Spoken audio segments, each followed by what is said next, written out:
tell you, when you get on the starting line of the Birkebeiner, and there's thousands of people, and you can feel the electricity, and it gets inside of you. You play basketball, I bet. Good guess. You know what it's like before a game. Imagine that multiplied by thousands. This year, 12,000.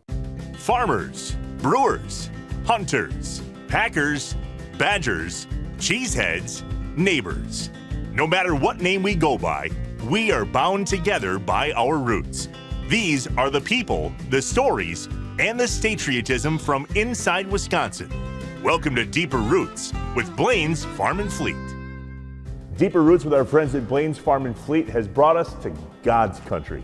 Cable, Wisconsin, home of the American Birkebeiner, Ernie St. Germain, a living legend. Sean Connolly, the American Birkebeiner. The Birkie, the Birkebeiner, the American Birkebeiner. What is it? So the Birkie is a 53-kilometer cross-country ski race that goes from Cable, Wisconsin to Hayward, Wisconsin along a world-famous Birkebeiner trail. How many people participate today? We have just shy of 12,000 this year. We are very fortunate to have a very hospitable community here in Cable and Hayward, Wisconsin. Hayward is a town of a little over 2,000 people, and between the skiers and the spectators, we're hosting close to 30,000 people. 15 times the population of Hayward, Wisconsin shows up for about 1 week. We call it the Birkie Week of Events. Ernie, it says founder number 3 on your shirt. Founder number 1 is an old friend of yours who's no longer with us, Tony Wise. Tell us about Tony. Tony was really special. World War II veteran, that came home and decided that there was potential here.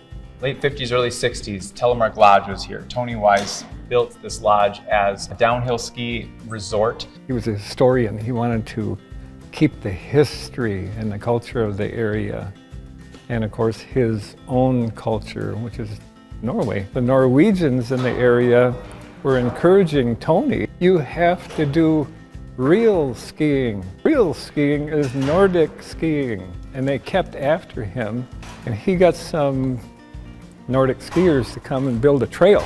Then they encouraged him to do a race. They said, we have a race in Norway that goes back our history, 800 years.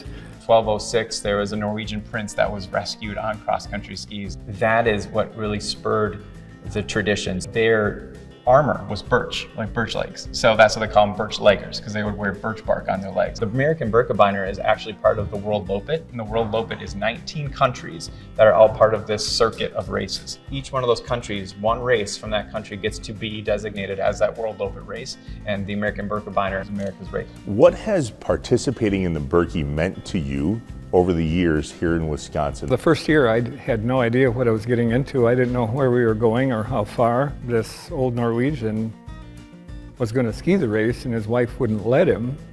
So he told me, you're going to have to represent me. And I said, sure, nothing to it.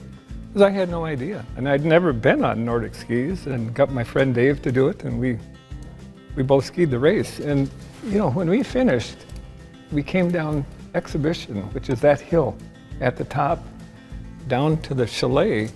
Dave and I crashed at the finish line, and I swore up and down, never, ever again will I do anything that foolish. And of course there it was, second year, because Tony said, have you signed up yet? How do you say no to Tony? You don't. So I signed up and we did it. Year after year, after year after year, you start something, you finish it. And those are my grandpa's words. Ernie, when you and the other founders started the Birkebeiner, there was 35 of you. Do you remember what the goal was in creating that race? Before the race, I had no idea what it was. Old Norwegian told me I had to represent him, and I said, sure, I did. But then I learned really what it was after that. He says, now you are a Birkebeiner. And later he told me that in our culture, in our history, in our tradition, you are a warrior. This is the toughest course in the world. I mean, it's not easy. Sean, have you done the Birkie? I've done the Quarter Lopet, which is the half version of the Birkie. Working my way up to the Birkie. It's a challenging race. I mean, there's skis and poles flying in every which way and direction. You got to really keep especially with the quarter, because there's a lot of people who aren't exactly experienced skiers. So you really have to keep your wits about you and be ready for whatever could be coming your way. The lake is like the last leg. It's the last thing before you hit downtown Hayward. You go across the lake. I'm sure you've had years where that wind was right in your face. In all the years that we skied from Telemark to Hayward, we would get onto the lake and you're facing west, and we always had a wind in our face. It's the final insult. You skied that far, you get on the lake, you're 3K from the finish, you gotta go across the lake and then onto the streets. That last year, we had an east wind that blew us across the lake. And I just, thank you, Tony. Thank you, Lyman. All the Nordic gods, thank you. I don't know of a single year in 50 Birkebeiners that I haven't approached the finish line with tears in my eyes, because it just brings that out of you. I did this. You participated in your 50th race last year. This year's the 51st. I joked with you when we first got here. Has anybody talked you into coming out of retirement and joining for the 51st? No, 50 is enough. 50 is plenty.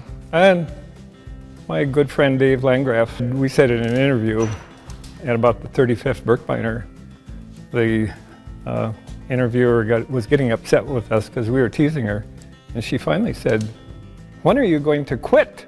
And Dave looked at me and said, "Ernie boy, let's do 50 and see how we feel."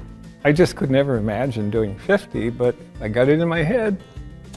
And then Dave was killed on his bike out on the highway, and I did whatever it took to complete 50. Now I can just ski and enjoy skiing and love it the way I do, and no more Birkebeiner nightmares.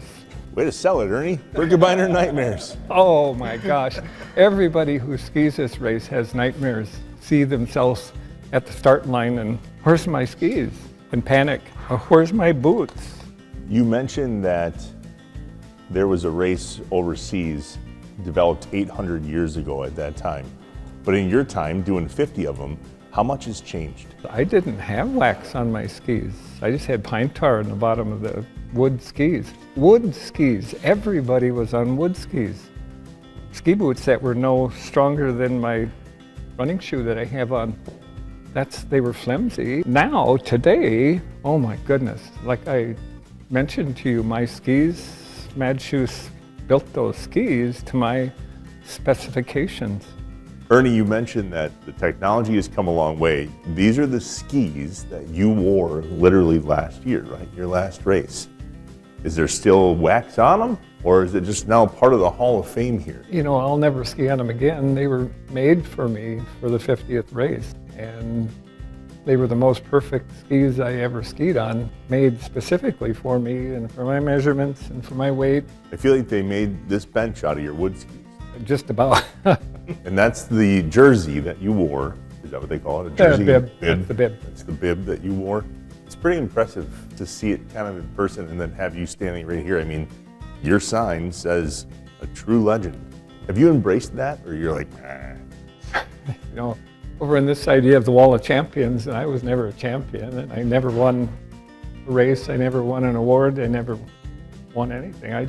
I skied because I love to ski. It is clear that there is a legacy, whether it's Ernie or the 51st years of what the Birkebeiner has become.